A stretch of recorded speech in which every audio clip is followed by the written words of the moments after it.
Hello बच्चों, कैसे हैं आप लोग। स्वागत है आपका आपके चहीते चैनल फिजिक्स ब्रो में। मैं हूं वैभव अग्रवाल और आज मैं आपको बताऊंगा कि किस तरीके से क्लास 12th के गॉस लॉ चैप्टर के न्यूमेरिकल्स मिनटों में सॉल्व किए जाएं। मिनटों में भी नहीं, सेकंडों में कैसे सॉल्व कर सकते हैं। और ये क्वेश्चंस आपको हेल्प करेंगे आपके जेईई मेंस एंड नीट जैसे एग्जाम्स में भी। तो चलिए बेटा, कॉपी पेंसिल पेन लेके बैठ जाइए और हम लोग स्टार्ट कर रहे हैं पहला न्यूमेरिकल पे हम लोग आते हैं। ये है आपका, बोल रहे हैं बहुत ही बेहतरीन न्यूमेरिकल है। मैंने पहला न्यूमेरिकल थोड़ा अलग तरीके का लिया है, इसके बाद मैं बेसिक लेवल पे आऊँगा, लेकिन समझने की कोशिश करिए क्या है। Calculate the electric flux through each of the 6 faces of the cube of length L। बच्चे, अच्छा ये कराने से पहले एक और बात बता दूं, अगर किसी भी बच्चे को इस चैप्टर से रिलेटेड कोई टॉपिक में डाउट है तो पहले चैप्टर की थ्योरी पढ़ लीजिए। नीचे दिए गए डिस्क्रिप्शन बॉक्स में सारे पार्ट्स के लिंक्स हैं, आप वहां जाके वो थ्योरी का लेक्चर अटेंड करके वापस इस पे आ सकते हैं। फिलहाल गॉस लॉ क्या है, गॉस लॉ पे बेस यहाँ पे सारे न्यूमेरिकल्स आने वाले हैं। फॉर्मूला लिख दे रहा हूँ। गॉस लॉ या तो ये कहता है कि flux passing through enclose surface is 1/ε0 times charge enclose inside it, या फिर फाई की जगह हम ये भी लिख सकते हैं integration of E dot ds is equal to 1/ε0 times charge enclose inside it. यही दो फॉर्मूले हैं, दो भी नहीं, यही पूरा एक फॉर्मूला है जिस फॉर्मूले पे बेस इस चैप्टर के सारे न्यूमेरिकल्स सॉल्व होते हैं। सिर्फ एक फॉर्मूले पे 100 न्यूमेरिकल्स सॉल्व हो जाएंगे।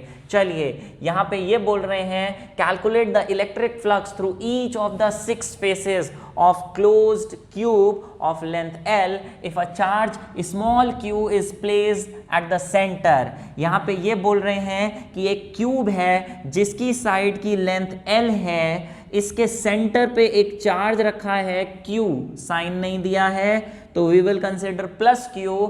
तो ये पूछ रहे हैं इसके साथ ईच फेज से कितना फ्लक्स पास होगा। तो बेटा ईच फेज से निकालने की बजाय हम पहले पूरे क्यूब से कितना फ्लक्स पास होगा वो निकाल लेते हैं। पूरे क्यूब से पास होने वाले फ्लक्स का formula 1/ε0 times charge enclose inside the close surface. तो ये जो क्लोज सरफेस हमने लिया है इसके अंदर कितना चार्ज है, 1 क्यू चार्ज है इसके अंदर, बिल्कुल बीचों बीच रखा हुआ। तो टोटल फ्लक्स जो इसका फेसेस से पास होगा वो होगा ये।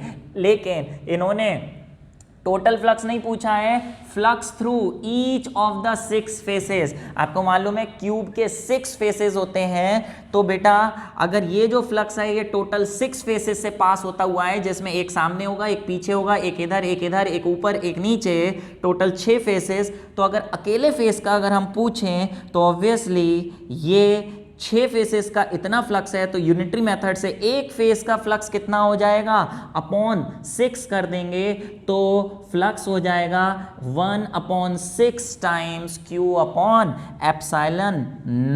ये आपके फर्स्ट पार्ट का आंसर हो गया। सेकेंड पार्ट पे आइए। सेकेंड पार्ट पे बोल रहे हैं कि जो चार्ज है वो सेंटर पे ना रख के कहाँ रखा हुआ है, उसकी वर्टिस पर, किसी एक वर्टिस पर रखा हुआ है। वर्टिस का मतलब जैसे यहाँ मान लें, यहाँ मान लें या यहाँ मान लें। चलिए मैं यहाँ पर मान लेता हूँ, ये इस तरीके से एक चार्ज रखा हुआ है यहाँ पर इसके कोने पर। तो आप समझिए ये जो चार्ज यहाँ था, इतना बड़ा चार्ज था प्लस Q, ये पूरा का पूरा इस क्लोज सरफेस के अंदर था। लेकिन अगर एक बॉल, चार्ज की जगह एक बॉल मान लें, एक इतनी बड़ी बॉल है, वो अगर हम इसके कोने पर वर्टेक्स में रख दें तो क्या वो पूरी की पूरी बॉल इस सरफेस के अंदर लाई कर रही होगी? जी नहीं। अगर पूरी की पूरी अंदर लाई कर रही होती तो इस क्लोज सरफेस से पास होता हुआ जो फ्लक्स है वो हम लिख देते 1/ε0 टाइम्स चार्ज। इसके अंदर अगर पूरी बॉल इसी के अंदर होती, पूरा चार्ज इसके अंदर होता तो Q हो जाता। लेकिन पूरा चार्ज इसके अंदर नहीं होगा, कुछ अंदर होगा, कुछ बाहर से भी दिख रहा होगा। तो हमें इस थ्योरम में तो वो फ्लक्स निकालना है जो इससे पास हो रहा है, तो चार्ज भी वही लेना पड़ेगा जो इस क्लोज सरफेस के अंदर है। तो पूरे चार्ज का कितना पार्ट इसके अंदर होगा वो समझने के लिए थोड़ा सा आपको अपनी इमेजिनेशन पावर बढ़ानी पड़ेगी। बेटा आप ये समझिए, जैसे ये एक क्यूब है, मैं यहाँ पे एक इस तरीके से क्यूब और बना दूँ, इस तरीके से एक क्यूब और बना दिया, ये लीजिए।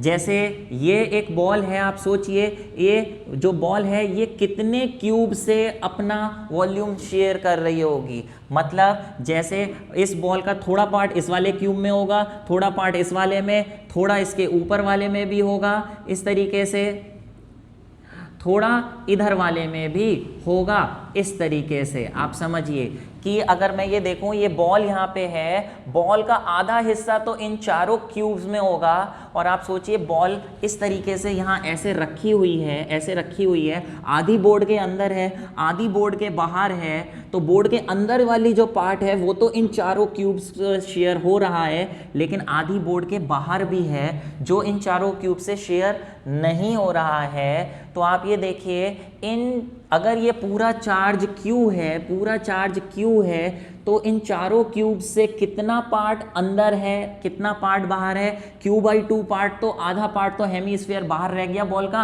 आधा अंदर चला गया। तो इन चारों से जो शेयर हो रहा है वो सिर्फ आधा चार्ज शेयर हो रहा है। अब चारों से आधा पार्ट शेयर हो रहा है, लेकिन अगर हम सिर्फ सिंगल क्यूब की बात करें, इस क्यूब के अंदर कितना प्रेजेंट होगा, तो 4 से इतना शेयर हो रहा है, 4 क्यूब्स में इतना है, तो एक क्यूब में कितना चार्ज होगा? 4 से इतना, तो एक के लिए Q/2 को अपॉन 4 कर देंगे, कितना हो गया? Q/8। तो ये आपको इमेजिन करना होगा कि अगर एक बॉल कोने में रखी हुई है क्यूब के, तो सिर्फ उसका कितना पार्ट उस क्यूब के अंदर प्रेजेंट होगा? Q/8। Q चार्ज है तो Q/8 उसके अंदर प्रेजेंट होगा। तो यहाँ पे जो हम देखें total flux passing through the cube वो होगा Q/8, ये हो जाएगा 1/Q/ε0, इसका कितना? 1/8। लेकिन ये तो टोटल फ्लक्स होगा, हमसे टोटल फ्लक्स नहीं पूछी गई है, टोटल फ्लक्स नहीं पूछी गई है, पूछा गया है कि सिर्फ ईच फेज से कितना फ्लक्स पास होगा। ईच फेज से बेटा कैसे निकालें कि कितना फ्लक्स पास होगा? तो आप समझिए, ईच फेज से निकालने के लिए क्या करेंगे, कोई चीज़ ले लेता हूँ मैं, चलिए ये एक मोटी सी बुक ले लेते हैं। ये इस तरीके से, ये इस तरीके से बेटा फिजिक्स की बुक है, ठीक है। मानिए कि ये एक क्यूब है। अब आप सोचिए क्यूब के इस कोने में एक चार्ज रखा था बॉल की तरह, जो इसका कुछ पार्ट अंदर था, कुछ पार्ट बाहर निकल रहा था। तो इससे फ्लक्स ऊपर भी जा रहा होगा, इधर भी जा रहा होगा, इधर भी, इधर भी, इधर भी, इधर भी, इधर भी। लेकिन आप ये सोचिए कि अगर मैं ये वाली साइड की बात करूं, तो इस चार्ज से जो नीचे की तरफ फ्लक्स निकल रहा होगा वो तो इस सरफेस के पैरेलल होगा। पैरेलल होने की वजह से जो इलेक्ट्रिक फील्ड लाइंस हैं वो इसको तो क्रॉस करेंगी नहीं, इसके आगे से ऐसे निकल जाएंगी। ऐसी ये वाला जो सरफेस है, यहाँ कोने में जो चार्ज रखा है, इस वाले सरफेस से भी जो इलेक्ट्रिक फील्ड लाइंस है वो ऐसे ऐसे ऐसे इस तरीके से ऐसे ऐसे ऐसे निकल जाएंगी। तो इस वाले सरफेस को भी क्रॉस नहीं कर पाएंगी, इसके पैरेलल इधर उधर चली जाएंगी।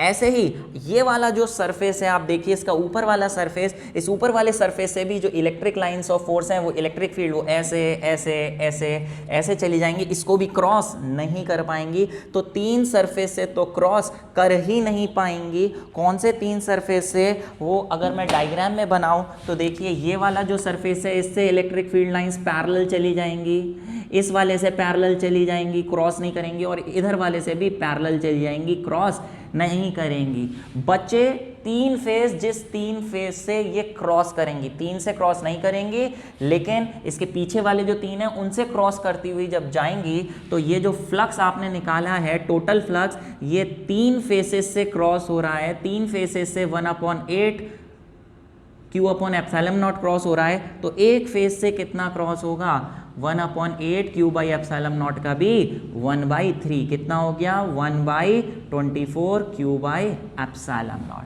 ये इस तरीके से आपको ऐसे निकालना है। उम्मीद है समझ पा रहे होंगे। थोड़ा सा यहाँ पे इमेजिनेशन करनी है। चलिए थोड़े अब बेसिक लेवल के क्वेश्चन पे चलते हैं।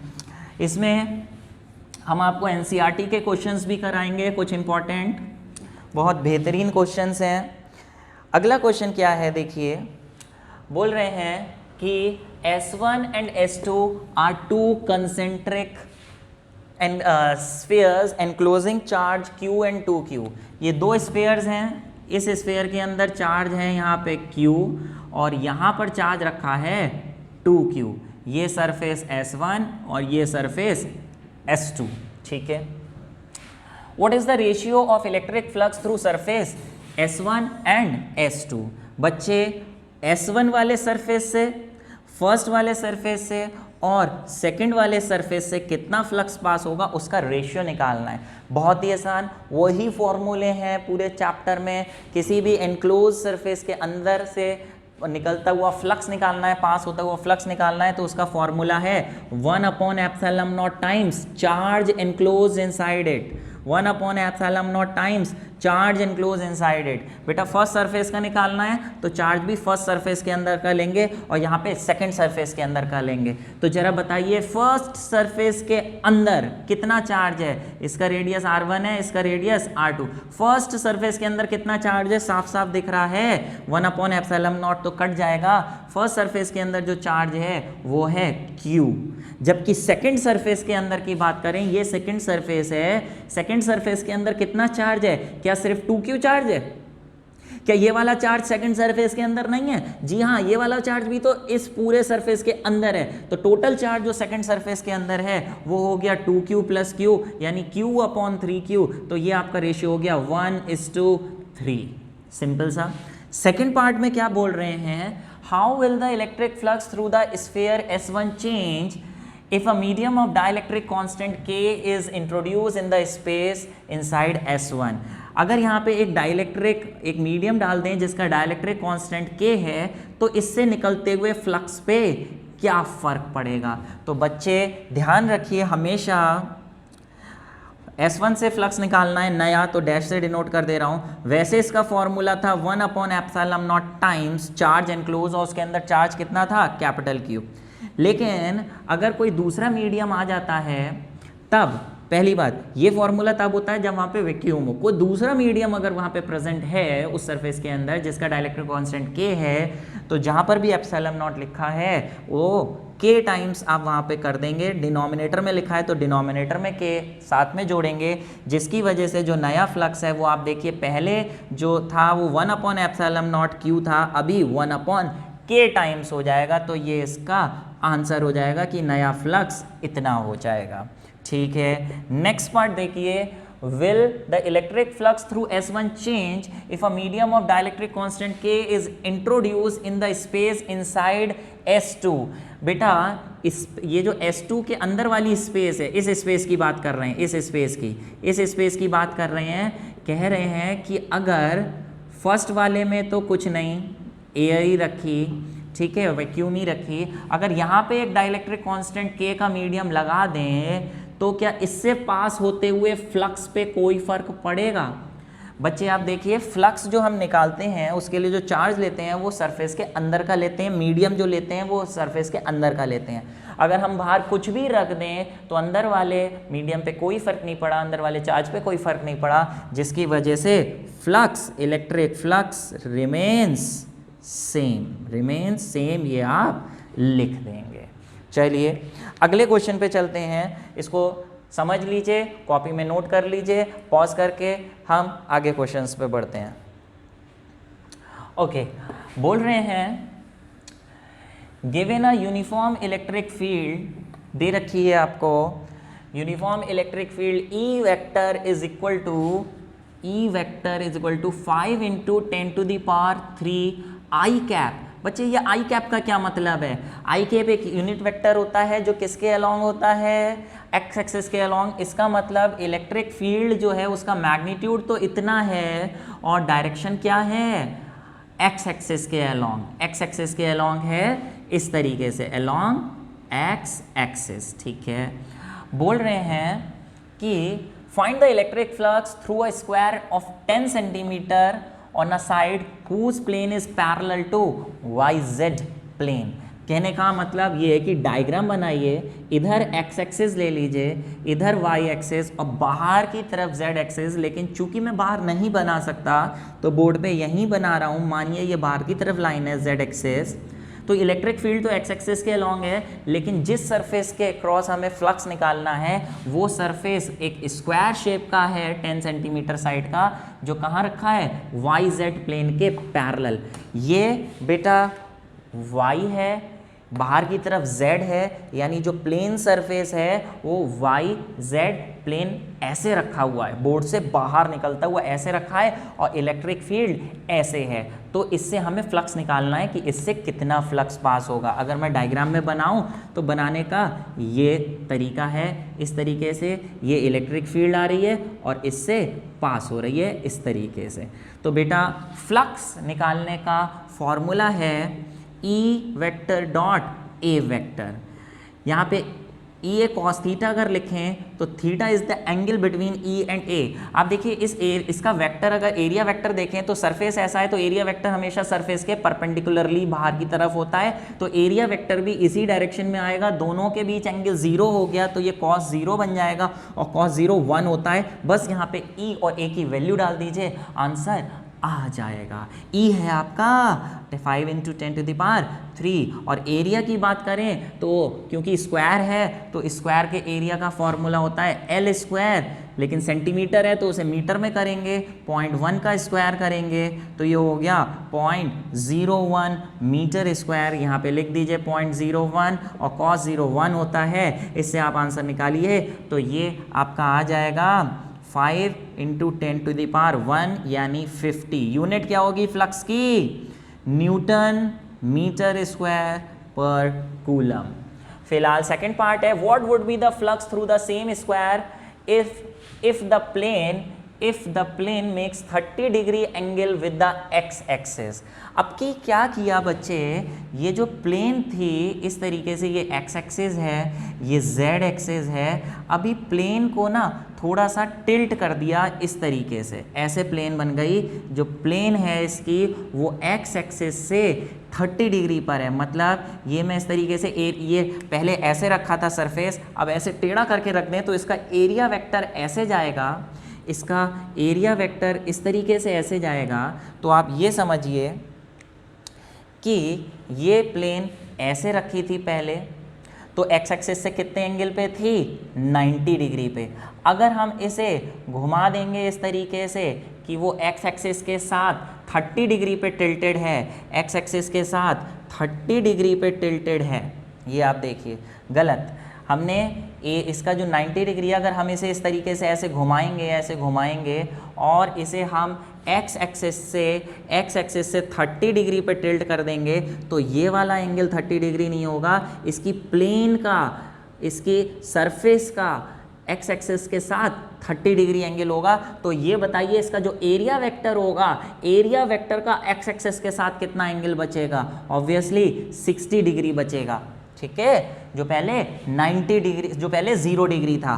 फिलहाल अब कह रहे हैं अब कितना फ्लक्स होगा, तो फ्लक्स का फॉर्मूला फिर से ई कॉस थीटा लगाएंगे, लेकिन बस ई तो वही लिखेंगे 5 × 10⁻³, एरिया वही लिखेंगे 0.01, जबकि थीटा कितना हो जाएगा, एरिया वेक्टर और इलेक्ट्रिक फील्ड x एक्सिस के अलॉन्ग है, इन दोनों के बीच का एंगल लेंगे, ना कि 30 डिग्री। मेंशन 30 डिग्री है बट यहाँ पे एरिया वेक्टर और इलेक्ट्रिक फील्ड के बीच का एंगल 60 लेने से cos 60 हो जाएगा, और जो भी आंसर है cos 60 1/2 होता है, उससे आप सॉल्व कर लेंगे। ठीक है, समझ पा रहे हैं, इतना थोड़ा सा आप अपने आप करिए। छोटी छोटी चीज़ें छोड़ रहा हूँ, बाकी कंसेप्ट पूरे समझा रहा हूँ, तो कहीं पे अगर कैलकुलेशन छोड़ता हूँ तो ईमानदारी से उसको कॉपी में ज़रूर करिए। चलिए फिलहाल पॉज करके अगले क्वेश्चन पे चलते हैं।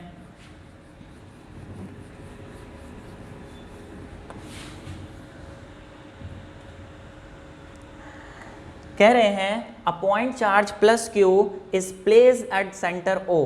पॉइंट चार्ज यहाँ पे रखा है, कौन सा, प्लस क्यू का यहाँ पे सेंटर पे रखा है चार्ज।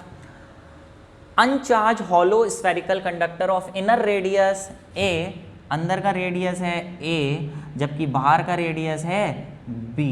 ठीक है, find the following magnitude and sign of charge induce on the inner and outer surface of conducting shell. बेटा ये शेल दो नहीं है, एक ही शेल है, अंदर से खोखला है, यहाँ से ये पूरा भरा हुआ है इस तरीके से, ये यहाँ से ये इतना मोटा शेल है जो अंदर से खोखला है, ठीक है ना। अभी क्या कह रहे हैं कि इसका जो शेल का इनर सरफेस है ये, और जो आउटर सरफेस है ये, इस सरफेस पे इंड्यूस चार्ज बताओ। तो बेटा फर्स्ट चैप्टर कूलम्स लॉ में आपने इंडक्शन पढ़ा था, चार्जेस की प्रॉपर्टीज़, चार्ज कैसे डेवलप होते हैं। तो अगर बेटा यहाँ प्लस चार्ज है तो ये मेटल का स्फीयर है, इंडक्शन की वजह से यहाँ पे कैसा चार्ज आ जाएगा, minus Q. Opposite charge develop होता है इंडक्शन की वजह से, पता होगा, अभी डिटेलिंग नहीं कर रहा हूँ। फिलहाल मान लीजिए प्लस क्यू है तो यहाँ पे इनर में आ गया माइनस क्यू और बाहर कर क्या आएगा, प्लस क्यू। शॉर्ट में बता रहा हूँ, ये कोई बॉडी है, अगर इस पर प्लस क्यू चार्ज रखा है तो मैंने बताया था इसके पास अगर कोई अनचार्ज बॉडी रख दें तो यहाँ पे अगर +10 कूलम का चार्ज है तो उतना ही यहाँ पे इस वाले फेस पे -10 आ जाएगा और अपोजिट फेस पे +10 का आ जाएगा। तो ऐसे ये प्लस है तो यहाँ -q आ गया और अपोजिट फेस पे, दूर वाले फेस पे +q आ गया। ये फर्स्ट पार्ट हो गया। फिर कह रहे हैं magnitude of electric field at distance a/2। बेटा a पूरा यहाँ से यहाँ तक का डिस्टेंस, अगर a/2 पूछ रहे हैं, यहाँ पे इस पॉइंट P पे इलेक्ट्रिक फील्ड पूछ रहे हैं, तो यहाँ पे इलेक्ट्रिक फील्ड निकालने के लिए हम गॉस थ्योरम यूज़ करेंगे। गॉस थ्योरम ये कहती है कि E vector dot A vector या E dot ds is equal to 1/ε0 times charge enclosed.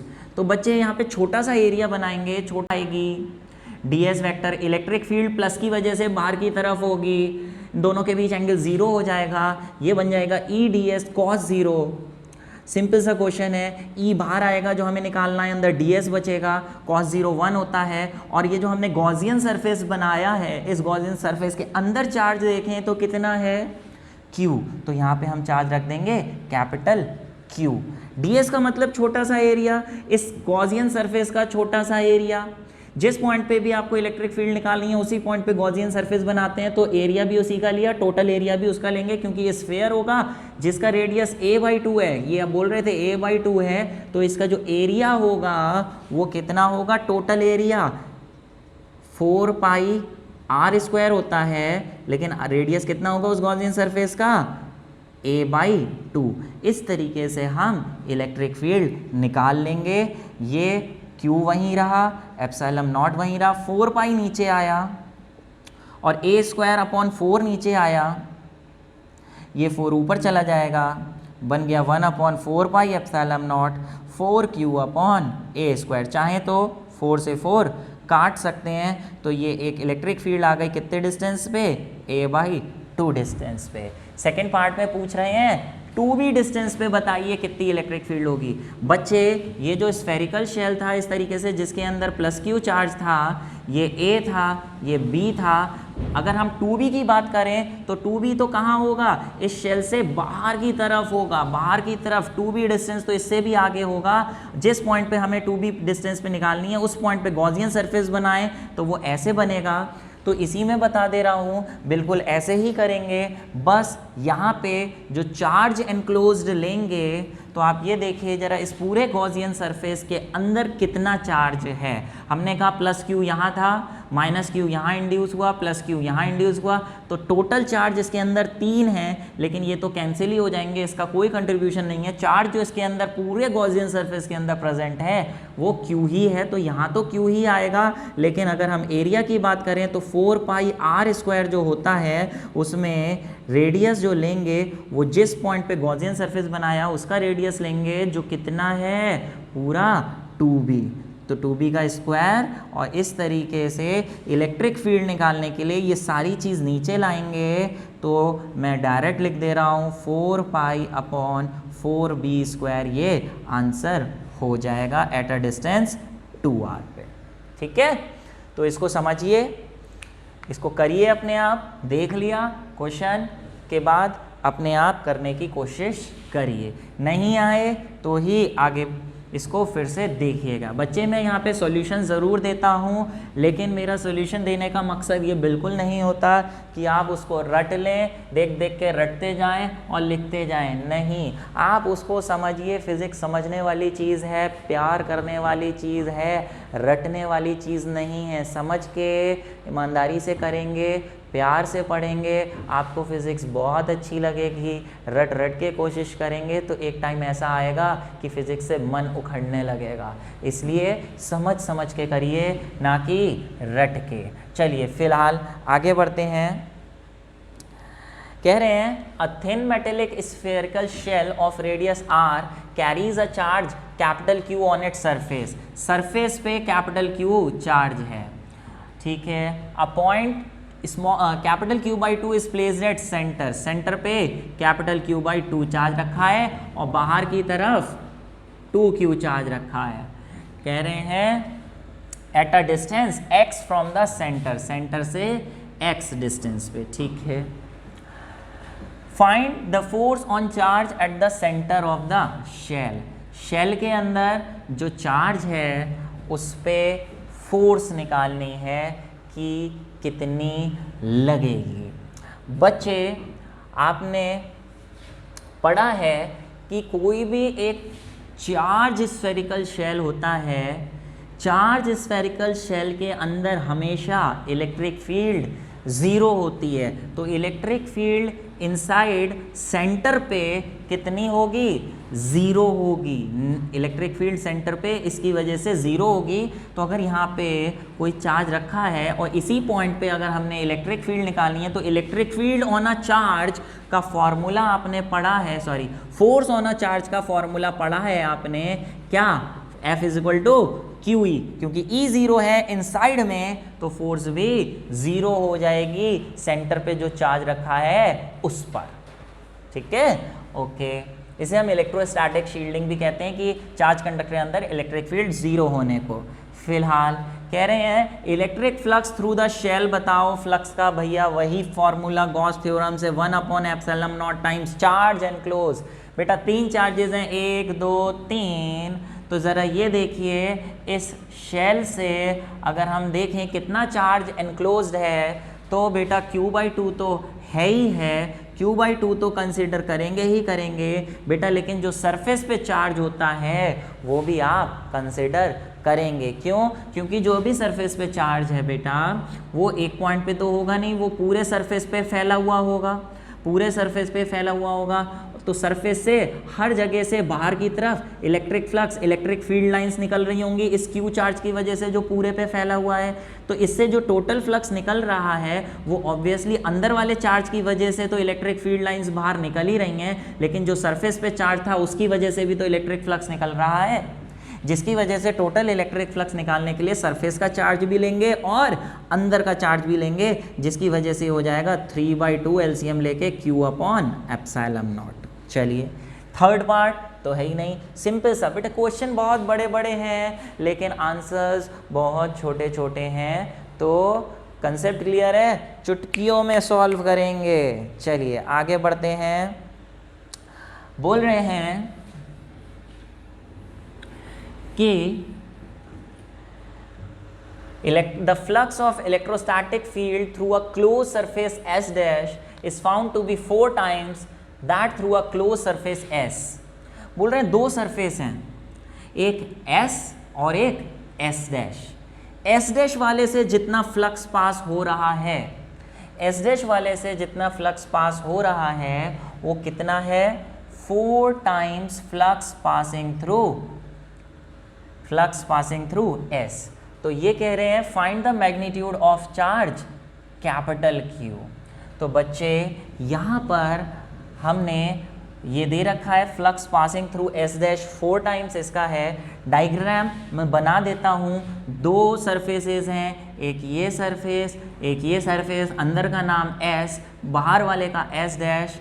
अंदर 3 चार्जेस हैं, Q1, Q2 और Q3, ये 3 चार्जेस ऐसे रखे हैं और चौथा चार्ज यहाँ रखा है, कौन सा? Capital Q। तो दो सरफेस, ऑब्वियसली अंदर वाले सरफेस का फ्लक्स कम होगा क्योंकि इसके अंदर 3 चार्जेस हैं, लेकिन बाहर वाले सरफेस के अंदर 4 चार्जेस आ रहे हैं तो बाहर वाले से फ्लक्स ज़्यादा होगा, अंदर वाले के 4 गुना होगा, ऐसा उसने दिया, हमने लिख लिया। बस फॉर्मूला डाल दो और चुटकियों में इसका आंसर आ जाएगा। फ्लक्स का फॉर्मूला होता है 1/ε0 टाइम्स चार्ज।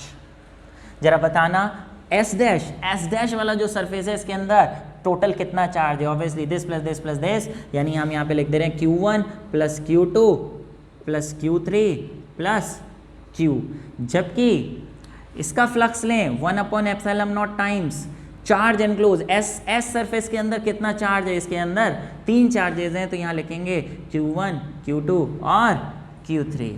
तो बेटा 1/ε0 से 1/ε0 कट गया। इसमें चाहे वैल्यूज़ डाल के आप आगे प्रोसीड कर सकते हो, नहीं तो ऐसा कर लो, ये Q1 plus Q2 plus Q3 हो गया और इधर प्लस Q और इधर 4 times Q1 plus Q2 plus Q3। तो बच्चे ये Q जो है इसके लिए जब ये इधर आएगा तो 4 में से पूरा 1 हट गया, तो ये सिर्फ 3 टाइम्स बचेगा, 3 times Q1 plus Q2 plus Q3। Value डालिए, Q1 की कितनी है? 1 माइक्रोकूलम। 1 माइक्रोकूलम को कूलम में कन्वर्ट करेंगे, चाहे तो नहीं भी करें, इधर भी माइक्रोकूलम है, आंसर भी माइक्रोकूलम में ही लिख देंगे, तो माइक्रोकूलम में ही रहने दीजिए। 2 पे है -2, तो बेटा अगर माइनस का साइन है तो माइनस लगाना पड़ेगा, और Q3 है 9.854, तो यहाँ पे प्लस 9.854, इसको सॉल्व करेंगे, ये हो गया 3 × 8.854, जो भी मल्टीप्लाई करके आंसर आएगा माइक्रोकूलम में वो उसका आंसर हो जाएगा 26.562 माइक्रोकूलम। सिंपल सा क्वेश्चन है, समझिए, कंसेप्ट्स क्लियर करिए, अपने आप चुटकियों में सॉल्व होंगे। चलिए आगे बढ़ते हैं, क्या बोल रहे हैं पढ़िए ज़रा। कह रहे हैं there is a uniform electric field of 3 × 10⁻³ I cap, फिर से आई कैप का मतलब इलेक्ट्रिक फील्ड एक्स एक्सिस के अलॉन्ग है, एक्स एक्सिस के अलॉन्ग है कितनी? 3 × 10⁻³ न्यूटन पर कूलम। ठीक है, what is the electric flux, net electric flux of the uniform electric field through a cube of 20 centimeter oriented parallel to coordinate planes। कहने का मतलब ये है कि x एक्सिस y एक्सिस की जब बात करते हैं तो डायग्राम ज़रूर बना लीजिए इस तरीके से। आप ये समझिए कि जो इलेक्ट्रिक फील्ड है वो तो अलोंग x एक्सिस है, लेकिन जो क्यूब रखा है वो इस तरीके से रखा है कि उसके जो फेसेस हैं they are oriented parallel to the coordinate axis. का मतलब ये है कि बिल्कुल तीनों एक्सिस के पैरेलल उसके 3 फेसेस हैं, कुछ इस तरीके से।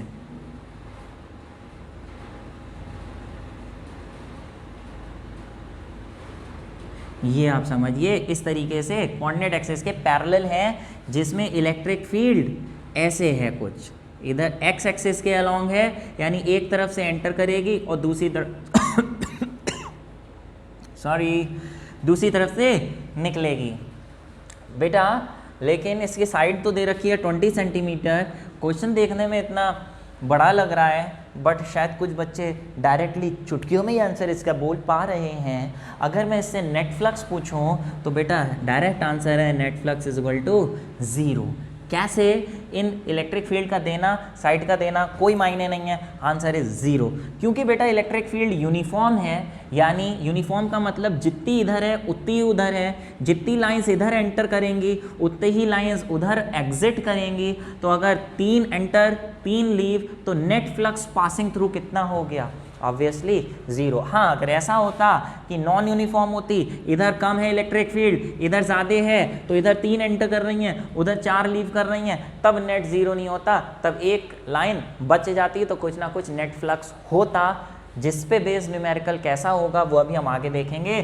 फिलहाल इसका आंसर तो हो गया आपका 0। तो बेटा डायग्राम बनाइए और फिर उसके बाद थोड़ा सा स्टेटमेंट लिख के कि 0 क्यों लिखा है वो आंसर को पूरा करिए।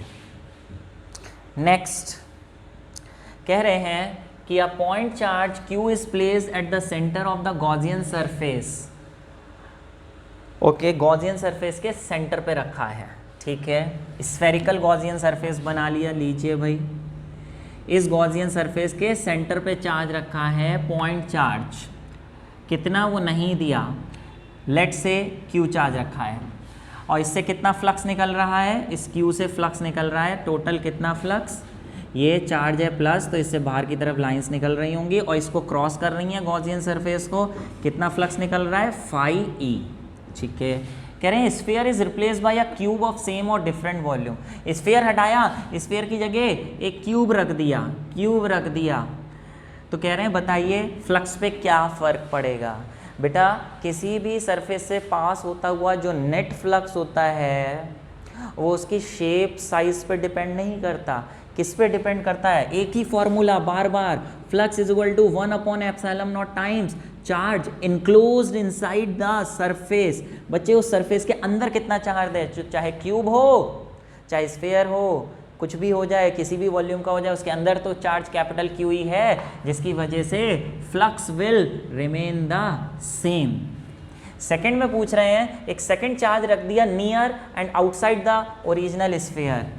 ओरिजिनल जो स्फीयर था इस तरीके से उसके बाहर एक और चार्ज रख दिया, बाहर एक और चार्ज, बेटा बाहर कुछ भी रख दो फ्लक्स पे फर्क नहीं पड़ेगा, किससे फर्क पड़ेगा, उस गॉसियन सरफेस के अंदर के चार्ज पे, अंदर वही है तो फ्लक्स इस केस में भी सेम रहेगा। ओके, कह रहे हैं second charge is place inside the sphere, बिल्कुल सही। सेकंड इक्वल चार्ज मान लेते हैं, पूरा क्वेश्चन कर देते हैं। हाँ बेटा अगर सेकंड एक ये वाला चार्ज अंदर रख दें प्लस क्यू और अंदर रख दें तो बेटा नेट फ्लक्स, क्योंकि चार्ज डबल हो गया, क्यू की जगह 2Q हो गया तो चार्ज डबल होने से फ्लक्स भी डबल हो जाएगा। ठीक है, last part, original charge is replace by electric dipole. ये जो सिंगल चार्ज था इसकी जगह एक डाइपोल रख दिया, प्लस क्यू माइनस क्यू, तो बेटा अब आइए नेट फ्लक्स कितना होगा, नेट फ्लक्स के लिए टोटल चार्ज अंदर का, डाइपोल है माइनस क्यू प्लस क्यू तो total charge minus Q plus Q, total charge zero हो गया तो नेट फ्लक्स भी जीरो हो जाएगा। तो कंसेप्ट बेस्ड क्वेश्चंस हैं, कंसेप्ट क्लियर है तो आप आसानी से इसको सॉल्व कर पा रहे होंगे, नहीं तो एक बार रिवाइज करिए, बहुत प्यारा बेहतरीन सा चैप्टर है ये, स्कोरिंग चैप्टर। फिलहाल चलिए अगले क्वेश्चन पे आते हैं। अगले क्वेश्चन में कहा जा रहा है कि प्यारे बच्चे ज़रा पढ़िए अपने आप, ये कोशिश करिए अपने आप करने की।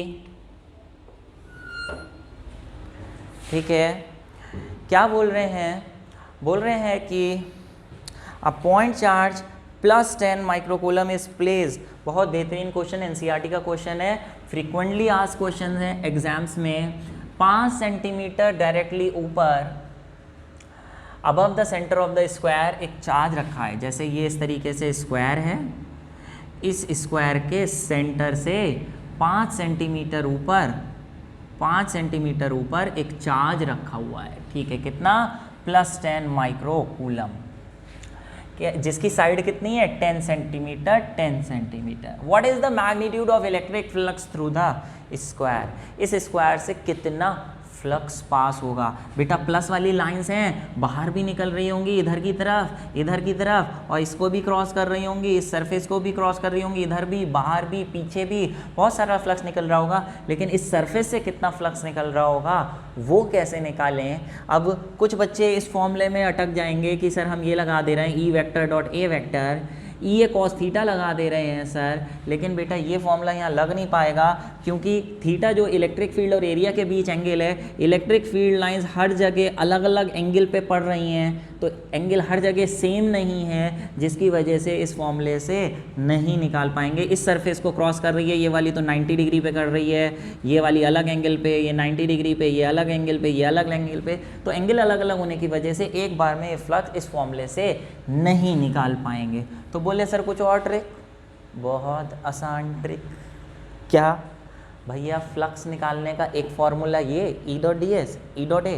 दूसरा गॉस थ्योरम, क्या flux is equal to 1/ε0 times charge enclosed inside the Gaussian surface। तो बेटा जब भी ये थ्योरम यूज करेंगे एक क्लोज सरफेस आपको जरूर बनाना पड़ेगा। ये क्लोज सरफेस नहीं है, ये तो ओपन है। तो ऐसा करिए, एक क्लोज सरफेस बना लीजिए, एक ऐसा सरफेस जिसमें ये स्क्वायर भी आ जाए। ये लीजिए, हमने इस तरीके से क्लोज सरफेस बना लिया। ये देखिए, ये देखिए, ये देखिए, हमने एक क्यूब बना लिया जिस क्यूब के अंदर ये चार्ज बीचों बीच कैद है, अंदर है, पूरा का पूरा इस सरफेस के अंदर कहीं पे है। तो हम इस क्यूब से पास होता हुआ फ्लक्स निकाल ले रहे हैं, टोटल फ्लक्स निकाल ले रहे हैं क्यूब से 1/ε0 टाइम्स चार्ज। जो चार्ज कितना है 10 माइक्रो कूलम, कूलम में करना पड़ेगा। ये तो टोटल फ्लक्स हो गया, लेकिन बेटा हमें टोटल नहीं निकालना था, हमें सिर्फ नीचे वाले फेस से निकालना था। क्यूब के तो टोटल 6 फेसेस होते हैं, तो ये जो फ्लक्स आया है ये 6 फेसेस से आया, इधर वाले, ऊपर वाले, पीछे वाले से, नीचे वाले से। लेकिन हमें सिर्फ नीचे वाले से निकालना है। तो अगर 6 फेसेस का इतना फ्लक्स है टोटल, तो बेटा नीचे वाले ईच फेस जो हमें नीचे वाला स्क्वायर है नीचे वाला, उससे निकालना है। तो 6 का इतना है, तो 1 का निकालने के लिए इसे 1/6 करना पड़ेगा। ε0 की वैल्यू डालिए, थोड़ी खुद भी मेहनत करिए और आंसर निकालिए। ε0 की वैल्यू याद करिए अपने आप, 8 पॉइंट अपने आप करिए, निकालिए और आंसर मुझे लिख के बताइए कमेंट बॉक्स में। अरे हाँ, जितने भी बच्चे ये लेक्चर देख रहे हैं जल्दी से mark your present by typing your name in the comment box. ठीक है, हमें भी पता लगे कितने बच्चे अटेंड कर रहे हैं और अपना नाम हमेशा के लिए दर्ज करा लीजिए कमेंट बॉक्स में। फिलहाल चलिए बेटा, ओके, नेक्स्ट बात आई प्यारे, बहुत बेहतरीन क्वेश्चन। बोल रहे हैं it has been experimentally observe that the electric field in a large region of earth's atmosphere is directed. थोड़ा सा बेटा अपने आप पढ़िए, समझिए, फिर मैं आपको बताऊंगा कैसे करना है।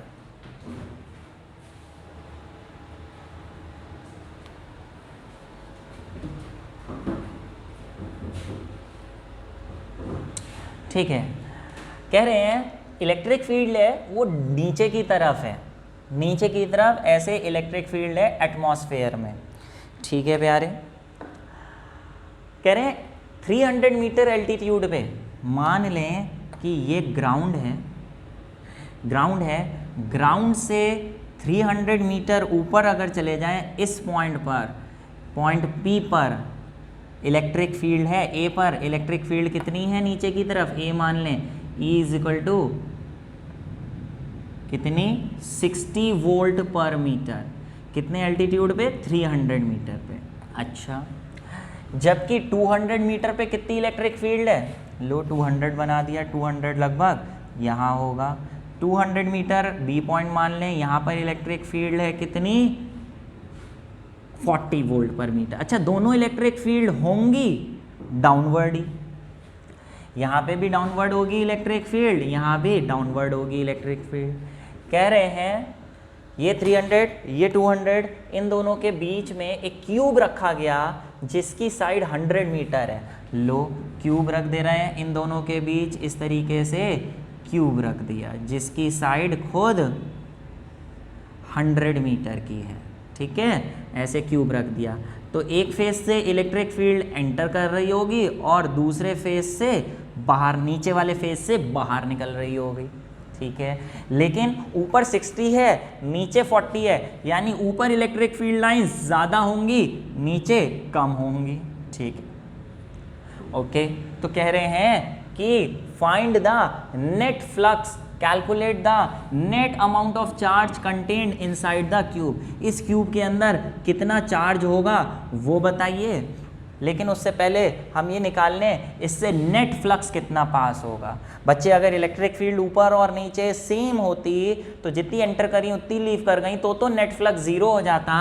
लेकिन अभी नेट फ्लक्स कितना होगा वो निकालने के लिए हम ये करेंगे कि ऊपर वाले फेस को A मान लें, नीचे वाले फेस को B मान लें, दोनों फेसेस से अलग अलग फ्लक्स निकालेंगे और उन दोनों को माइनस करेंगे, उन दोनों की वैल्यूज़ को, जिससे हमारा बच्चे दो तरीके हैं फ्लक्स निकालने के ए फेज से, या तो आप पूरा फॉर्मूला लगाएं E vector dot A vector यानी ई ए कॉस थीटा। चलो पहले थीटा से कर लेते हैं। देखिए इलेक्ट्रिक फील्ड ऊपर कितनी है भाई 60। एरिया कितना होगा, क्योंकि ये साइड 300 है ये 200 है तो बीच की साइड 100 होगी, 100 मीटर, तो एरिया हो जाएगा 100 इंटू 100। इसका एरिया हो जाएगा 100 इंटू 100 यानी 10 की पावर 4 डायरेक्ट लिख दे रहा हूँ। और थीटा बेटा इलेक्ट्रिक फील्ड नीचे की तरफ है, जबकि इसका एरिया वेक्टर देखें तो परपेंडिकुलरली आउटवर्ड्स आएगा।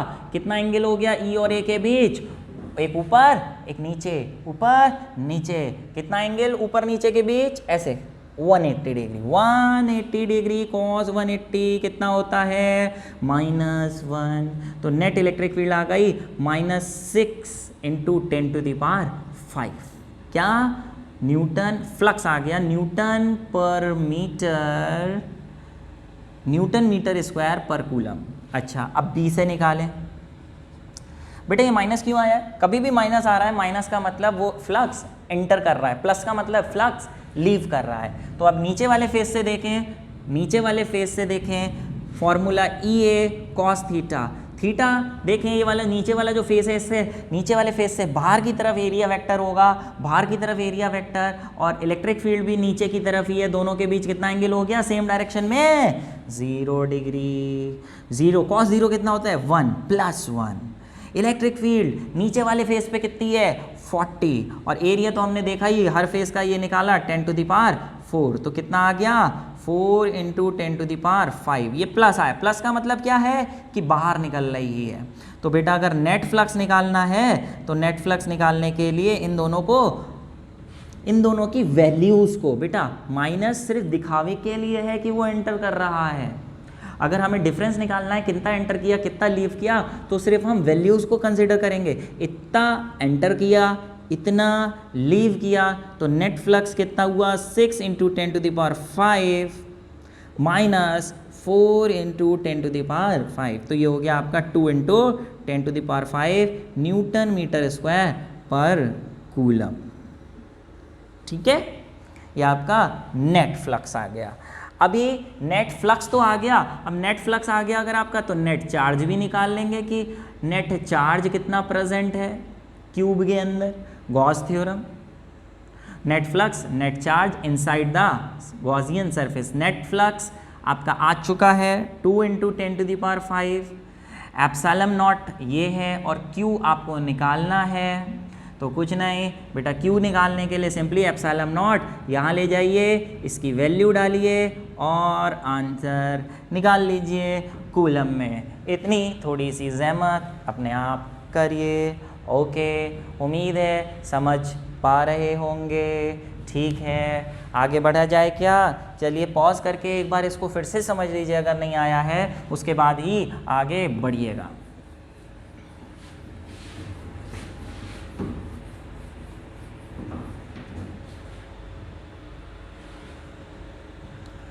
ओके, बहुत बढ़िया क्वेश्चन। कह रहे हैं यार a cylinder of height h and radius of cross section r। Height h है, रेडियस ऑफ क्रॉस सेक्शन इसका r है, इलेक्ट्रिक फील्ड में रखा गया है। तो कह रहे हैं इससे बताइए जो पूरा सिलेंडर है, ऐसे सिलेंडर रखा है, ये सिलेंडर है मोटा सा, इधर से इलेक्ट्रिक फील्ड जा रही है, तो इसका जो लेफ्ट वाला फेस है पूरा, लेफ्ट वाले फेस से कितना इलेक्ट्रिक फ्लक्स पास हो रहा होगा।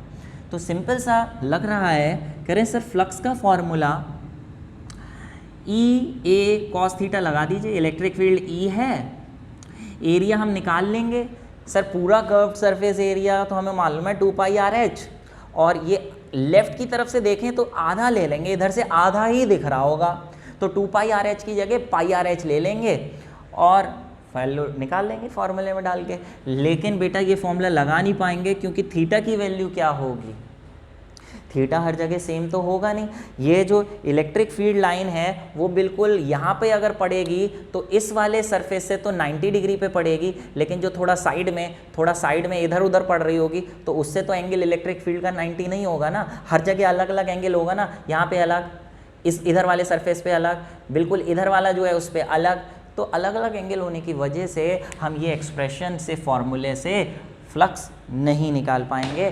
कुछ दिमाग और लगाना पड़ेगा, और लगाना पड़ेगा। क्या दिमाग? ओके, क्या कर सकते हैं? ये कर सकते हैं कि आप ये देखिए, ये जो फ्लक्स साइड से जाएगा बेटा, ये पास तो बीच वाले क्रॉस सेक्शन से होगा कि नहीं होगा? इस तरीके से बीच वाला क्रॉस सेक्शन ले लें अगर हम, आप सोचिए ये बिल्कुल बीच वाली एक्सिस है और इस एक्सिस से पास होती हुई एक वर्टिकल प्लेन सरफेस हमने ले ली। इस तरीके से आप देखिए, ये फ्लक्स जब ऐसे पहुंचेगा, इस सिलेंडर के अंदर जाएगा, तो सिलेंडर के बाद इससे बीच वाले एक पेपर रखा हुआ है इस तरीके से, वर्टिकल पेपर, उससे पास होगा कि नहीं होगा? तो ऑब्वियसली बात है, जितना भी लेफ्ट सरफेस से, कर्व्ड सरफेस से पास हो रहा होगा, वो सारा का सारा फ्लक्स बीच वाले फेस से भी पास होगा। तो बीच वाले फेस से पास होता हुआ फ्लक्स निकाल लीजिए, वही इसका आंसर हो जाएगा, क्योंकि बीच से जो पास हो रहा होगा वही कर्व्ड सरफेस से पास हो रहा होगा। बीच वाले से निकालना आसान है, क्योंकि बीच वाला जो प्लेन सरफेस है वो बिल्कुल ऐसे रखा हुआ है सीधे, और इससे जो इलेक्ट्रिक फील्ड ऐसे जा रही है ऐसे, वो हर जगह सरफेस के परपेंडिकुलर होने की वजह से एक ही एंगल बना रही है। तो आप वहाँ पर ये फॉर्मूला लगाइए, इलेक्ट्रिक फील्ड E है, एरिया अगर आप देखें इसका तो लेंथ इनटू ब्रेथ लगाएंगे, लेंथ इसकी हो गई h, और ब्रेथ देखें, ब्रेथ इसकी एरिया ऑफ क्रॉस सेक्शन के रेडियस नहीं डायमीटर के बराबर हो गई, और डायमीटर होता है 2r, तो आप यहाँ पे करेंगे h इंटू 2r, और एंगल अगर देखें, एंगल होता है E और A के बीच। आप देखिए इलेक्ट्रिक फील्ड ऐसे है, और ये जो सरफेस है इसका एरिया वेक्टर भी बाहर की तरफ होगा, electric field area same direction cos 0, और ये हो गया 2EHR। इस तरीके से आप सॉल्व करेंगे। बेटा यहाँ पे जैसे हमने सिलेंडर दिया, वो सिलेंडर की बजाय कोन भी दे सकते हैं, स्फीयर भी दे सकते हैं, जो मैंने असाइनमेंट्स में प्रैक्टिस के लिए आपको दिया है। थोड़ा सा हिंट मैं यहाँ दे रहा हूँ। अगर बेटा इस तरीके से कोन हुआ तो आप इमेजिन करिएगा कि इलेक्ट्रिक फील्ड E इधर आ रही है, तो कर्व्ड सरफेस से कितनी इलेक्ट्रिक फील्ड पास होगी, तो उसके लिए मैं बहुत एक्सप्लेन नहीं कर रहा हूँ, थोड़ा डायग्राम से आप अपने आप समझिए कि कैसे निकालेंगे इलेक्ट्रिक फ्लक्स। मैं नहीं समझा रहा हूँ, थोड़ा सा अपना दिमाग लगाइए, बस थोड़ा सा डायग्राम बना दिया। ऐसे ही अगर स्फीयर है, गेंद है, गेंद से इलेक्ट्रिक फील्ड पास हो रही है लेफ्ट साइड से, तो लेफ्ट वाले सरफेस से कितना फ्लक्स पास होगा, उसके लिए बीच में कोई क्रॉस सेक्शन बनाना होगा। दिमाग लगाइए, अपने आप करिए। एग्जैक्ट क्या क्वेश्चन है वो असाइनमेंट में दे रखे हैं क्वेश्चन। किसी भी बच्चे को अगर इन क्वेश्चंस के अलावा प्रैक्टिस के लिए असाइनमेंट चाहिए, या ये सारे क्वेश्चंस प्रैक्टिस के लिए असाइनमेंट फॉर्म में प्रिंटेड चाहिए, तो नीचे डिस्क्रिप्शन बॉक्स में दिए गए हमारी खुद की गुरुकुल क्लासेस की ऐप पे जाके, जिसका लिंक नीचे दे रखा है, रजिस्टर करके कोई भी असाइनमेंट आप डाउनलोड करके प्रैक्टिस कर सकते हैं। डाउनलोड करने के लिए आपको टाइप करना होगा प्ले स्टोर पे गुरुकुल क्लासेस, वहाँ पे you have to download the Gurukul classes app developed by our digital partner Edukida private limited. ठीक है, चलिए, okay, thank you very much. आगे बढ़ते हैं। आगे है नेक्स्ट, देखिए जल्दी से,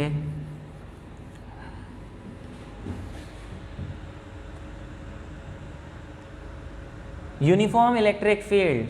ठीक है,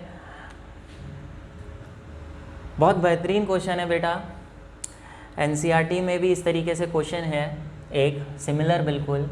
uniform electric field E is equal to this, electric field इतनी है जहाँ पे x ग्रेटर देन 0 है। कहने का मतलब ये कि आपको x एक्सिस बनानी पड़ेगी इस तरीके से, यहाँ पॉजिटिव x एक्सिस, यहाँ negative x axis.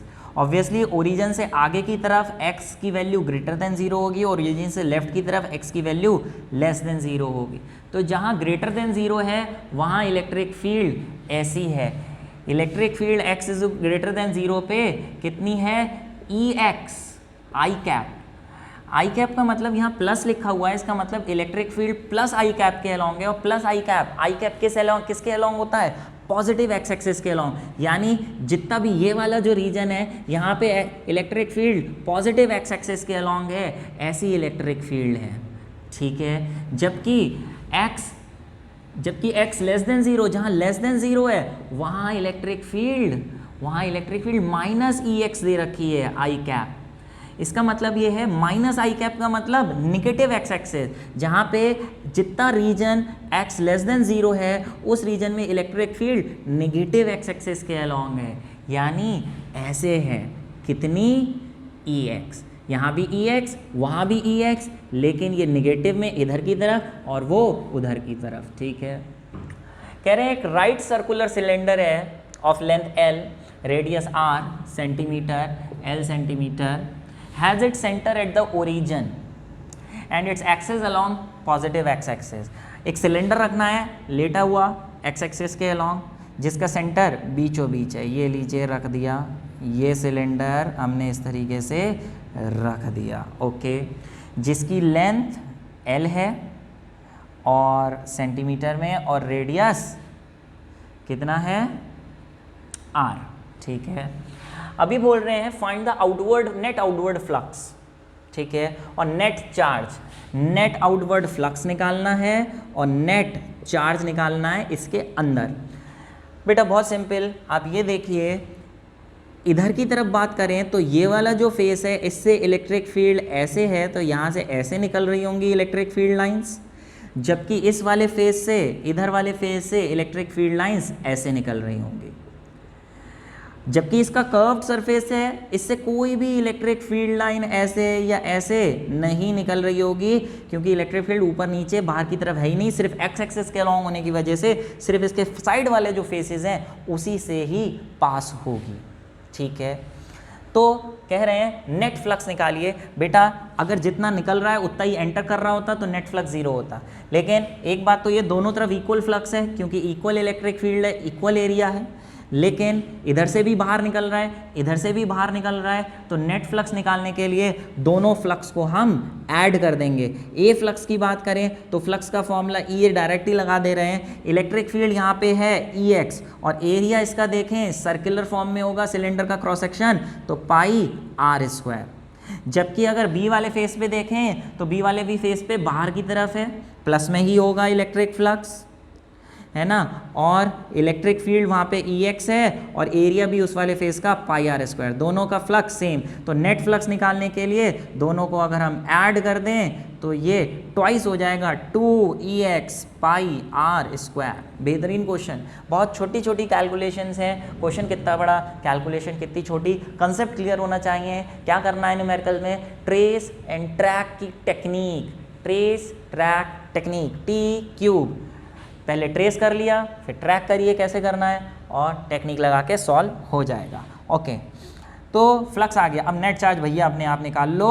Net flux अगर आ गया तो नेट चार्ज के लिए ये फॉर्मूला लगाओगे, सिंपल एप्सिलॉन नॉट आप इधर ले आएंगे और क्यू निकल आएगा फाई की वैल्यू डाल के। लो लिख ही दे रहा हूँ, Q is equal to phi epsilon naught, phi है 2 pi R square epsilon naught. यहाँ पे एप्सिलॉन नॉट की वैल्यू डालने की ज़रूरत नहीं है, क्योंकि बाकी वैल्यूज़ भी नहीं दे रखी हैं। सिंबल की टर्म्स में निकाल रहे हो तो एप्सिलॉन नॉट भी सिंबल की टर्म्स में रहने दो, ठीक है। कॉपी पे करिए, इसको पॉज करके समझिए जब तक हम आगे बढ़ते हैं।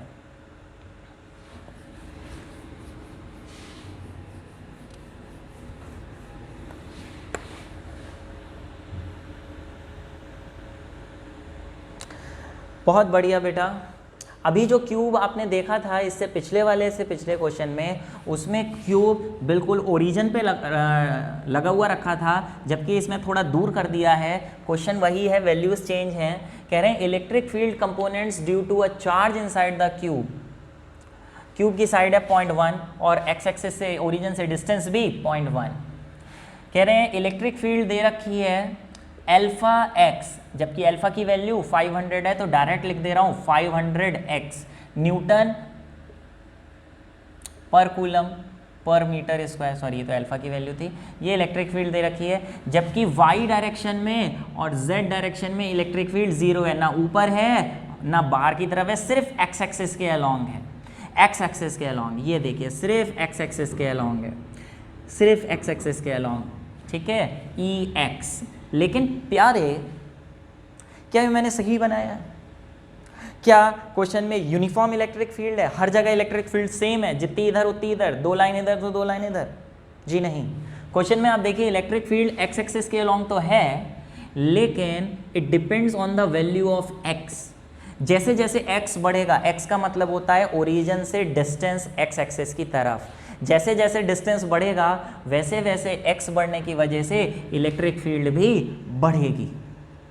तो प्यारे ये बताइए, एक इसका ये फेस है और एक इसका ये फेस है, इस फेस को A मान ले रहा हूँ, इस फेस को B मान ले रहा हूँ, क्या A और B पे सेम इलेक्ट्रिक फ्लक्स होगा, सेम इलेक्ट्रिक फील्ड होगी? नहीं। A वाले फेस का डिस्टेंस कम है, x की वैल्यू कम है, ये पास में है ओरिजिन से, जबकि B वाला फेस इससे दूर है, x की वैल्यू ज़्यादा है, जिसकी वजह से B फेस पे इलेक्ट्रिक फील्ड ज़्यादा होगी। x ज़्यादा तो इलेक्ट्रिक फील्ड भी ज़्यादा, तो भैया यहाँ पे ज़्यादा इलेक्ट्रिक फील्ड बनानी होगी आपको। अब देखिए कम लाइंस एंटर कर रही हैं, ज़्यादा लाइंस लीव कर रही हैं, तो नेट फ्लक्स ज़ीरो नहीं होगा। कितना होगा वो हमें नेट इलेक्ट्रिक फ्लक्स निकालना है। बहुत सिंपल, बार बार करते आ रहे हैं, क्वेश्चन बहुत बड़े बड़े लग रहे हैं देखने में, लेकिन सॉल्व चुटकियों में होंगे। डायरेक्ट कर रहा हूँ, ए के थ्रू फ्लक्स निकालिए, ई ए से, थीटा नहीं लगा रहा हूँ, थीटा निकाल के भी कर सकते हैं जैसे पहले क्वेश्चन कराया था, यहाँ पे थोड़ा सा डायरेक्ट कर रहा हूँ। इलेक्ट्रिक फील्ड ए फेस पे देखें एक्स एक्सिस के अलोंग है, और एरिया अगर आप देखें तो इसका स्क्वायर है बनेगा, एल स्क्वायर बन जाएगा, एल स्क्वायर यानी 0.1 का स्क्वायर। इलेक्ट्रिक फील्ड अगर हम देखें तो इलेक्ट्रिक फील्ड यहीं पे वैल्यू डाल दे रहे हैं। इलेक्ट्रिक फील्ड एक्स एक्सिस के अलोंग है, उसका फॉर्मूला 500x है, और एरिया 0.1 का स्क्वायर, ठीक है। x की वैल्यू अगर देखें तो बेटा ओरिजिन से ये कितनी दूर है, 0.1 मीटर, तो यहाँ पे x की वैल्यू आप डालेंगे 0.1, तो ये बेटा आपका हो गया 500 इंटू 0.1 का क्यूब, और ये निकल के आ गया 0.5 न्यूटन मीटर स्क्वायर पर कूलम फ्लक्स की यूनिट, ठीक है। बी फेस पे देखें तो डायरेक्ट फॉर्मूला लगाया, ई ए एक्स एक्सिस के अलोंग है, इलेक्ट्रिक फील्ड का फॉर्मूला 500x। एरिया अगर आप देखें तो इसका एरिया भी वही होगा 0.1 का स्क्वायर, लेकिन प्यारे बी फेस का जो डिस्टेंस है x, इस x की क्या वैल्यू होगी, ओरिजिन से यहाँ तक टोटल कितना डिस्टेंस होगा, तो देखिए ये 0.1 ये 0.1, तो टोटल कितना हो गया 0.2। अगर ये देखें आप, इसको कैलकुलेट करिए तो ये 10 0 52 ज़ा 100 इंटू 0.01, ये आपका आ गया कितना 1.0 न्यूटन मीटर स्क्वायर पर कूलम। नेट फ्लक्स निकालने के लिए माइनस कर दीजिए, बड़े में से छोटा, कुछ एंटर किया कुछ लीव किया, बड़ी वैल्यू ये आ रही है, छोटी वैल्यू ये है, ये लीव किया है, ये एंटर किया है, दोनों को माइनस कर दीजिए वैल्यू, तो नेट फ्लक्स आ जाएगा 1 minus 0.5 is equal to 0.5 newton metre square पर कूलम। और फिर नेट फ्लक्स के बाद नेट इसके अंदर कितना चार्ज है वो इस फॉर्मूले से आप निकाल लेंगे, एप्सिलॉन नॉट को इधर ले जाके। समझ पा रहे हैं? बहुत इंपॉर्टेंट क्वेश्चन है ये, फ्रिक्वेंटली आज है, अच्छे से समझिए और करिए। ऐसे क्वेश्चन एनसीईआरटी में भी हैं, एक आध मैं कराऊंगा, बाकी आप नीचे असाइनमेंट में से ले सकते हैं। चलिए करिए इसे।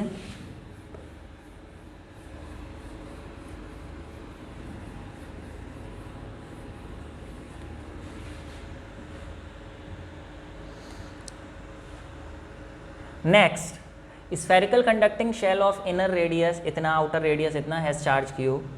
ठीक है भैया, डायग्राम बनाइए।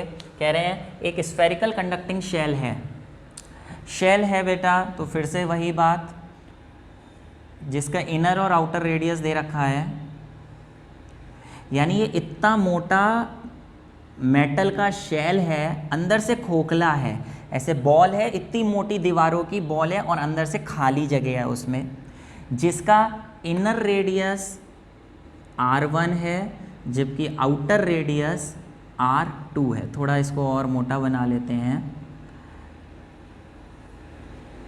ठीक है, आउटर रेडियस R2 है। हैज़ अ चार्ज Q, इस पे Q चार्ज प्रेजेंट है। बेटा अगर इसको चार्ज Q देंगे तो इसके वो इनर सरफेस पे आएगा, बीच में चारों तरफ फैला होगा, या सरफेस पे होगा। ऑब्वियस ही बात है बेटा, मेटल का है तो आपको बताया गया है मेटल में जितने भी हम चार्जेस देते हैं वो हमेशा उसके सरफेस पे आ जाते हैं। तो ये जो भी चार्ज प्लस Q का दिया था ये उसके सरफेस पे अपने आप अपीयर होगा। Okay, charge Q is eight the centre, यहाँ पे सेंटर पे रखा है स्मॉल q, ठीक है।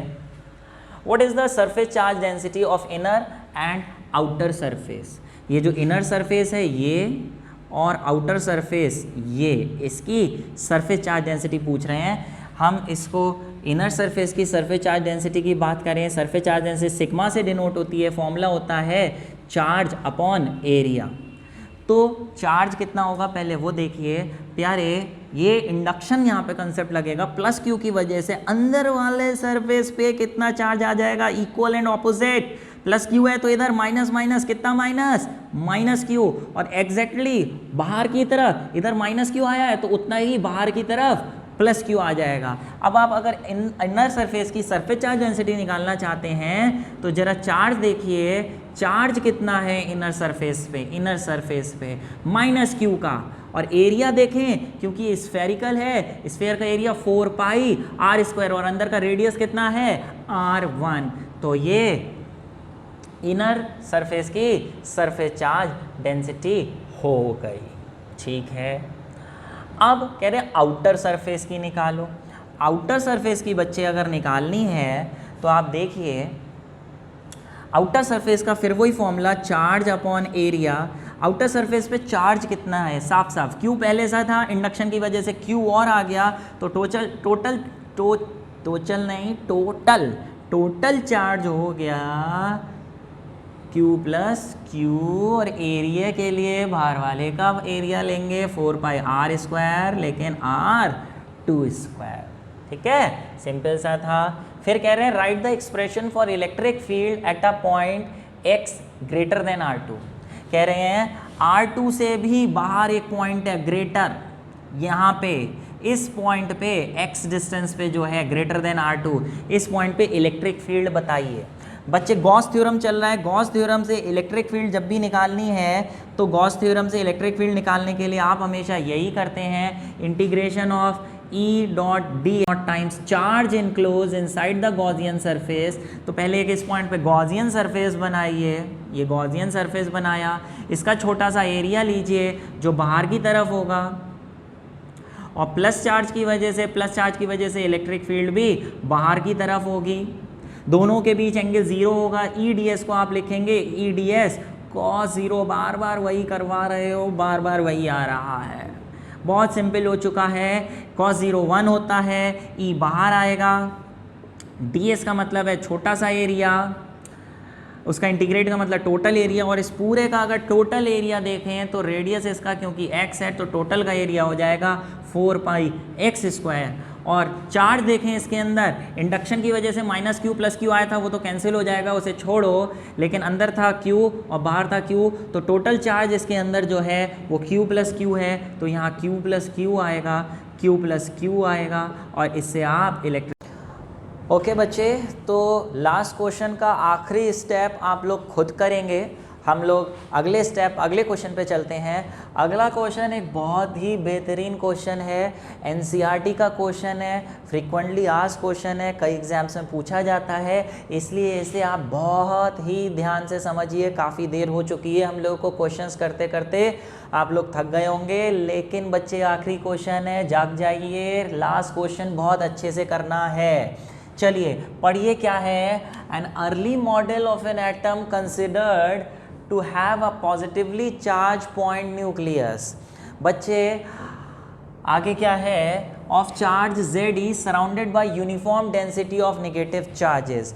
बच्चे हमें आज मालूम है कि एटम कैसा होता है, बीचों बीच सेंटर पे पॉजिटिवली चार्ज न्यूक्लियस होता है और उसके चारों तरफ फिक्स शेल्स में इलेक्ट्रॉन्स रिवॉल्व करते रहते हैं। But according too early model इन्होंने ये कहा कि एटम होता है, एटम के सेंटर पे न्यूक्लियस होता है, पॉइंट चार्ज न्यूक्लियस मान लिया, इसके चारों तरफ जो पूरा एटम होता है, अभी हमें मालूम है इलेक्ट्रॉन शेल्स में घूमते हैं, but according too early model यहाँ पे बोल रखा है कि वो जो इलेक्ट्रॉन्स हैं वो इसके चारों तरफ यूनिफॉर्मली इस तरीके से डिस्ट्रीब्यूटेड हैं, ठीक है। बट ये लिखा है कि पूरे एटम का radius r, the atom as a whole is neutral. Obviously nucleus है, न्यूक्लियस का अगर एटॉमिक नंबर Z है, इसके अंदर 10 प्रोटॉन्स हैं, तो 10 प्रोटॉन्स का चार्ज कितना होगा, +10 × E। ऐसे ही अगर इसके अंदर Z प्रोटॉन्स हैं, अगर इसका एटॉमिक नंबर Z है तो इसके अंदर Z प्रोटॉन्स होंगे और टोटल चार्ज इस पर कितना होगा, +ZE का। और आपको दे रखा है कि इसके अंदर जितने प्रोटॉन्स हैं, जितना पॉजिटिव चार्ज है उतना ही नेगेटिव चार्ज है। तो टोटल पॉजिटिव चार्ज अगर पूछा जाए इसमें कितना है तो वो है +ZE, और टोटल नेगेटिव चार्ज फिर कितना होगा अगर on the whole atom neutral है, कितना, यस, -ZE का, उतना ही नेगेटिव चार्ज है, ठीक है। तो ये बोल रहे हैं from this model what is the electric field at a distance r from the centre of the atom. Atom के सेंटर से r डिस्टेंस पे, इसका खुद का तो रेडियस दे रखा है capital R, but small r distance पे हमने इलेक्ट्रिक फील्ड निकालनी है। लेकिन यहाँ पे क्वेश्चन में ये नहीं दिया कि वो जो स्मॉल r डिस्टेंस है वो कैपिटल R से बड़ा है या कैपिटल R से छोटा है। मतलब वो जो जिस पॉइंट पे इलेक्ट्रिक फील्ड निकालनी है वो एटम के बाहर है या एटम से अंदर है, ऐसा नहीं दिया। तो हमें दोनों केसेस कंसिडर करने पड़ेंगे। पहला केस हम कंसिडर करेंगे when the distance r is less than capital R। कहने का मतलब ये, जिस पॉइंट पे इलेक्ट्रिक फील्ड निकालनी है वो पॉइंट सेंटर से कैपिटल R डिस्टेंस से भी छोटा है। लेट वो पॉइंट हम यहाँ ले लेते हैं, नहीं चलिए पहले ऐसा करते हैं, पहले बाहर की तरफ निकालते हैं, बाद में ये अंदर वाला करेंगे। Eight a distance r greater than r, मतलब वो पॉइंट कहाँ पे है, r से भी ग्रेटर डिस्टेंस पे है, यानी एटम से बाहर लाई कर रहा है। लेट वो पॉइंट ये ले लेते हैं जो सेंटर से स्मॉल r डिस्टेंस पे है। पहले अगर हम इस पॉइंट पे इलेक्ट्रिक फील्ड निकालें फ्रॉम गॉस थ्योरम, तो गॉस थ्योरम ये कहती है कि integration of E.ds is equal to 1/ε0 times charge enclosed inside the Gaussian surface. बेटा जब भी गॉसियन थ्योरम लगेगी तब आप एक गॉसियन सरफेस बनाएंगे, क्लोज सरफेस बनाएंगे, जिसके अंदर का चार्ज आप यहाँ पे लिख के इलेक्ट्रिक फील्ड निकालेंगे।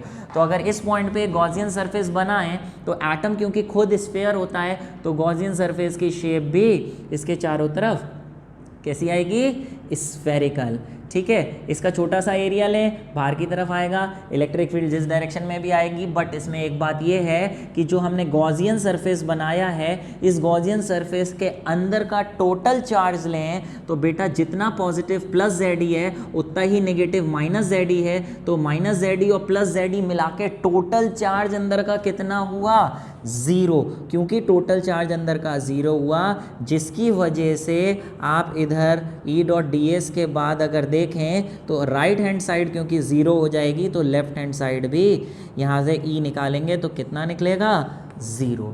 तो इसका मतलब किसी भी ऐसे पॉइंट पे इलेक्ट्रिक फील्ड निकालते हैं जो एटम के बाहर है तो उस पॉइंट पे इलेक्ट्रिक फील्ड कितनी होगी, 0 होगी। चलिए एक दूसरा केस लेते हैं जहाँ पे r लेस देन r है। ये बहुत अच्छा पार्ट है, इसमें कुछ अलग करना है दिमाग लगा के। वो ये कि अगर r लेस देन r है यानी रेडियस ऑफ एटम से भी छोटा है, तो चलो इसी डायग्राम में कर लेते हैं। ये पॉइंट P यहाँ ना लेके ये पॉइंट यहाँ से और कैपिटल R जो है उससे भी छोटा ले लें, तो ये इस डिस्टेंस में हम ले लें। P पॉइंट अंदर आ चुका है, जो स्मॉल r है वो कैपिटल R से भी छोटा है। इस पॉइंट पे हमने इलेक्ट्रिक फील्ड निकालने के लिए फिर से गॉस थ्योरम लगाएं अगर, तो वही लिखेंगे integration of E.ds is equal to 1/ε0 times charge enclose inside the Gaussian surface. तो बेटा गॉसियन सरफेस आपको बनाना पड़ेगा, और इस पॉइंट पे अगर गॉसियन सरफेस बनाएं तो फिर से एक हम स्फीयर बनाएंगे इस तरीके से। ये स्फीयर बना लेते हैं इसके चारों तरफ, ये गॉसियन सरफेस है, ठीक है। इस पे छोटा सा एरिया बनाएंगे ds, जिसकी डायरेक्शन आउटवर्ड होगी, परपेंडिकुलरली आउटवर्ड, और प्लस की वजह से इलेक्ट्रिक फील्ड भी बाहर की तरफ होगी, जिसकी वजह से दोनों के बीच एंगल 0 डिग्री हो जाएगा। और हम यहाँ पे लिखेंगे integration of E ds cos 0 और 1/ε0 टाइम्स चार्ज की बेटा अगर बात करें तो ये जो हमने गॉसियन सरफेस बनाया है इसके अंदर कुछ पॉजिटिव चार्ज भी है और कुछ निगेटिव चार्ज भी है। तो टोटल चार्ज अगर हम लेंगे तो दोनों लेंगे, पॉजिटिव का अलग और नेगेटिव का अलग। लेकिन बात ये आई कि जब हम बाहर वाले पॉइंट पे निकाल रहे थे तो उसके अंदर जितना प्लस था उतना ही नेगेटिव था, तो ये दोनों इक्वल एंड अपोजिट से कैंसिल हो गए थे। लेकिन अब जब हमें इस पॉइंट पे निकालना है तो इस सरफेस के अंदर अगर देखें तो पॉजिटिव चार्ज तो ये पूरा प्लस जेड के बराबर है जो यहाँ लिखा हुआ है, तो पॉजिटिव चार्ज की जगह तो मैं प्लस जेड लिख दूंगा। लेकिन क्या ये बताइए जो नेगेटिव चार्ज है, क्या negative charge exactly minus Z ही होगा? भाई जितने प्रोटॉन्स हैं उतने इलेक्ट्रॉन्स हैं, जितना पॉजिटिव चार्ज है उतना नेगेटिव चार्ज है। लेकिन वो जो नेगेटिव चार्ज है बेटा वो पूरे एटम के अंदर फैला हुआ है, तो पूरे एटम पे तो माइनस जेड ही चार्ज होगा।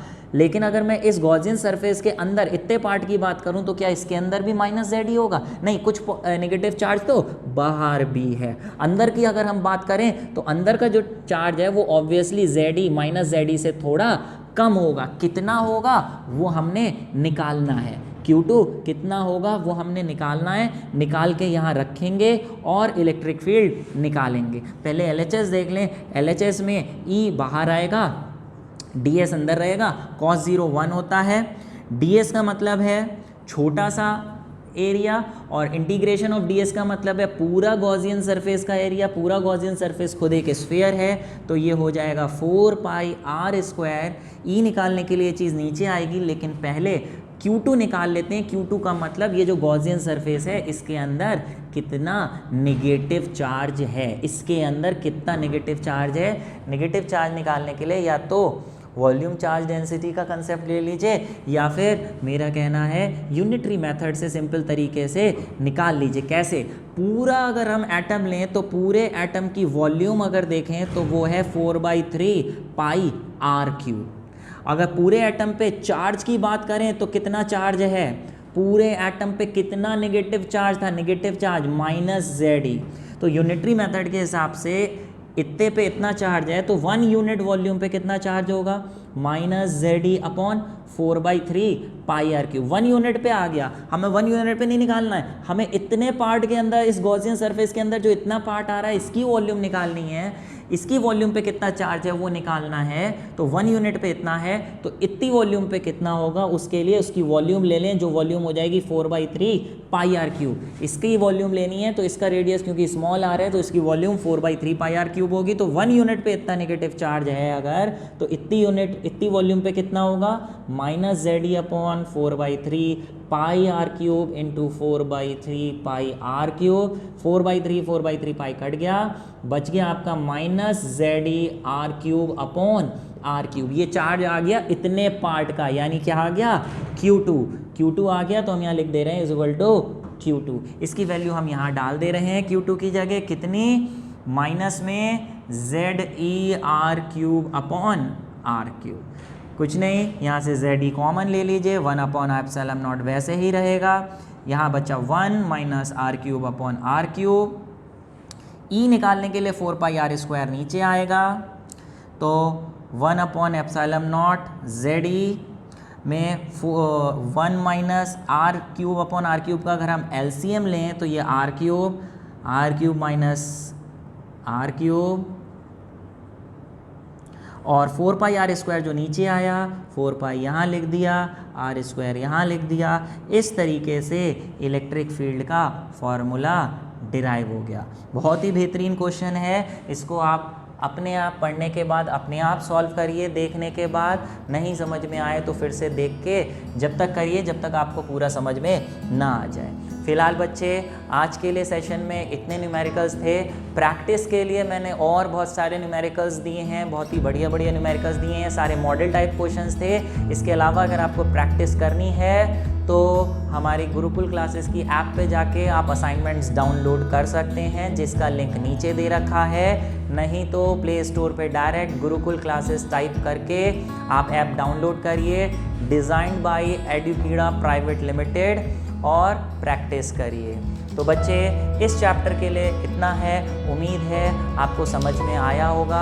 बहुत बढ़िया क्वेश्चंस हैं ये, इसको फिर से प्रैक्टिस करिए। एग्ज़ाम में से बहुत क्वेश्चन इसमें से फंसेंगे, प्रैक्टिस करते रहिए। ओके, तो thank you very much and all the best for your exams.